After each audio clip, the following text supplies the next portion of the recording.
नहमदुहु व नसल्लिमु अला रसूलिहिल करीम अम्मा बाद फ़अऊज़ु बिल्लाहि मिनश शैतानिर रजीम बिस्मिल्लाहिर रहमानिर रहीम। अस्सलाम वालेकुम नाज़रीन, एसकेबी रूहानी प्रोग्राम में मैं हूं आपका होस्ट राना ज़फ़र हुसैन। नाज़रीन इकराम, आज की वीडियो में हम आपको दुरूद इब्राहिमी का वजीफा करने का तरीका बताएंगे। इंशाल्लाह इस रूहानी अमल की बरकत से आप तमाम जिंदगी हर किस्म की हाजत को सदका मोहम्मद वाले मोहम्मद पूरा कर सकते हैं। नाज़रीन मोहतरम, दुरूद इब्राहिमी इबादत भी है, मोहब्बत भी है, इश्क मुस्तफ़ा भी है, हाजत पूरी करने का जरिया भी है, नमाज का सुतून भी है, औलिया अल्लाह का तरीका भी है और अल्लाह तबारक व तआला की प्यारे आका से मोहब्बत भी है। नाज़रीन मोहतरम, दुरूद इब्राहिमी एक ऐसा मुजर्रब तरीन रूहानी अमल है जिसका हवाला हदीस व तफसीर और औलिया अल्लाह की रवायात से साबित है। क्योंकि अक्सर लोग जो कि दुरूद इब्राहिमी का वजीफा करते हैं उनका तरीका सही और जामिया नहीं होता। इसलिए आज की वीडियो में हम आपको दुरूद इब्राहिमी बेनिफिट्स और दुरूद इब्राहिमी का वजीफा करने का तरीका बताएंगे।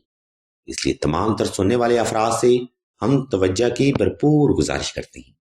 नाज़रीन गिरामी, दुरूद इब्राहिमी का वजीफा करने के लिए साइल ने सबसे पहले 2 रकात सलातुल हाजत नफल अदा करने हैं। इन नवाफिल में साइल ने अपनी हाजत को लाजमी शामिल हाल रखना है। ये बुनियादी नुक्ता है जिसको अक्सर लोग ही ला इल्मी की वजह से इग्नोर कर देते हैं। नंबर 2, दुरूद इब्राहिमी का वजीफा करने के लिए साइल ने हस्बे इस्तिताअत सदका भी साहिबे जरूरत को लाजमी तकसीम करना है। नाज़रीन मोहतरम, सदका और नवाफिल ये किसी भी वजीफा की इब्तदा होते हैं। ये अवामिल नाज़रीन मोहतरम अक्सर लोग ही ला इल्मी की वजह से और कम फहमी की वजह से इग्नोर कर देते हैं, जिनकी वजह से इन लोगों के वज़ाइफ कबूल व मकबूल नहीं होते। नंबर 3, दुरूद इब्राहिमी का वजीफा हमेशा तन्हाई में किया जाए ताकि आपकी तवज्जो और कॉन्सेंट्रेशन गाफिल ना होने पाए।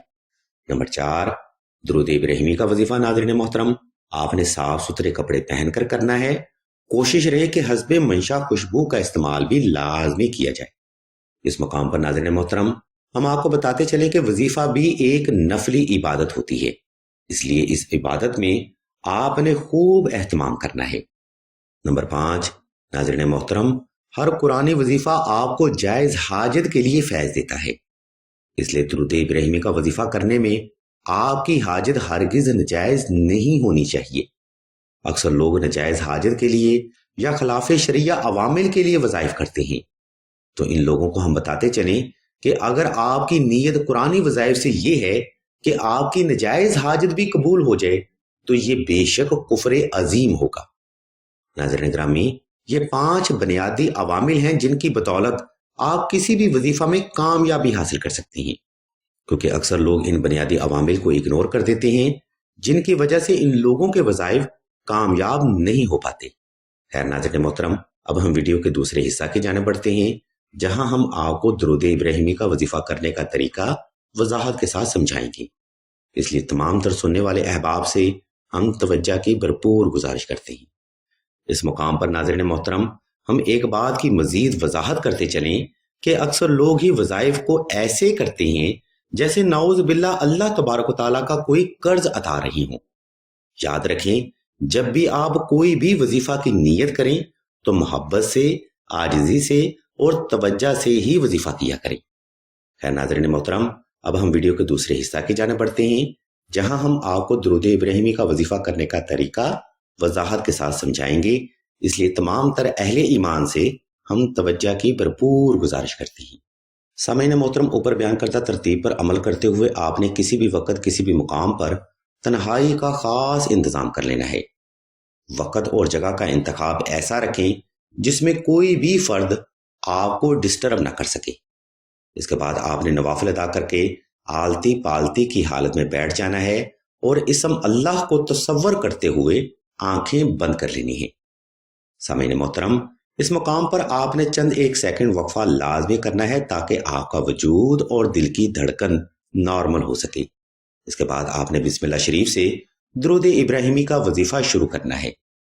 इस वजीफा में आपने तादाद मोतबर रखनी है, यानी 71 बार, 72 बार, 80 बार, 101 बार, 111 बार, 313 بار یا 515 تعداد ڈیلی رکھ سکتے ہیں۔ اس مقام پر ہم آپ پر یہ بات باور کرتے چلیں کہ وظائف میں تعداد میٹر نہیں کرتی، بلکہ آپ کی توجہ اور کانسنٹریشن کا ہونا ضروری ہوتا ہے، کیونکہ علم روحانیت میں واحد اکائی فرد کا توجہ کرنا ہے۔ آپ اس میں ذات اللہ کی طرف توجہ کریں، وہ ودود و جبار و قہار و متکبر و خالق و مالک بھی آپ پر ضرور توجہ کرے گا۔ ناظرین کرام، اہل علم بیان کرتے ہیں کہ درود ابراہیمی کا وظیفہ کی برکت سے آپ بڑی سے بڑی حاجت اور مشکل کو بآسانی حل کر سکتے ہیں۔ اہل علم مزید بیان کرتے ہیں کہ درود ابراہیمی کی وظیفہ کی برکت سے آپ تمام زندگی، ہر قسم کے قرض، مرض، غربت و افلاس، تنگ دستی، رزق کی بندش، کاروباری بندش، رشتہ اور شادی کی بندش، اولاد کی بندش، فوبیا، ہسٹیریا 18، جادو، سحر و اسیب، آفات و بلیات، برے تویزات، نظر بد، ناگہانی آفات، دشمن کے خوف، دشمن کے شر اور ہر قسم کی روحانی اور جسمانی بیماریوں سے تا زندگی کے لیے محفوظ ہو سکتے ہیں۔ الغرض ناظرین کرام، آپ جس بھی حاجت کے لیے درود ابراہیمی کا وظیفہ کریں گے، انشاءاللہ اللہ کی ذات اسی نسبت سے آپ کو فیض عنایت فرمائیں گے۔ آپ فقط توجہ سے یہ روحانی عمل کریں، اللہ کی ذات مبارکہ بھی آپ پر ضرور توجہ فرمائیں گے۔ ناظرین محترم، آج کا روحانی پروگرام یہاں پر تمام ہوتا ہے۔ اس روحانی پروگرام میں ہم نے آپ کو درود ابراہیمی کا وظیفہ مکمل وضاحت کے ساتھ بیان کر دیا ہے۔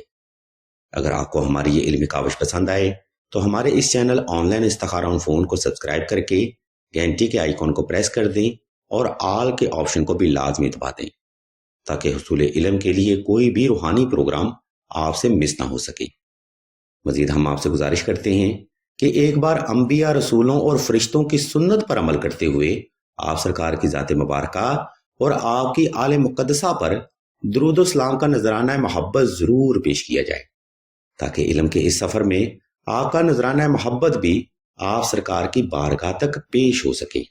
ہم اللہ تبارک و تعالیٰ کے حضور دعا کریں گے کہ تمام مسلمانوں کو اپنے حفظ و ایمان میں رکھیں اور تمام مسلمانوں کی تمام نیک اور جائز حاجات کو صدقہ محمد والے محمد کی نسبت سے جلد پورا فرمائیں۔ آمین ثم آمین یا رب العالمین۔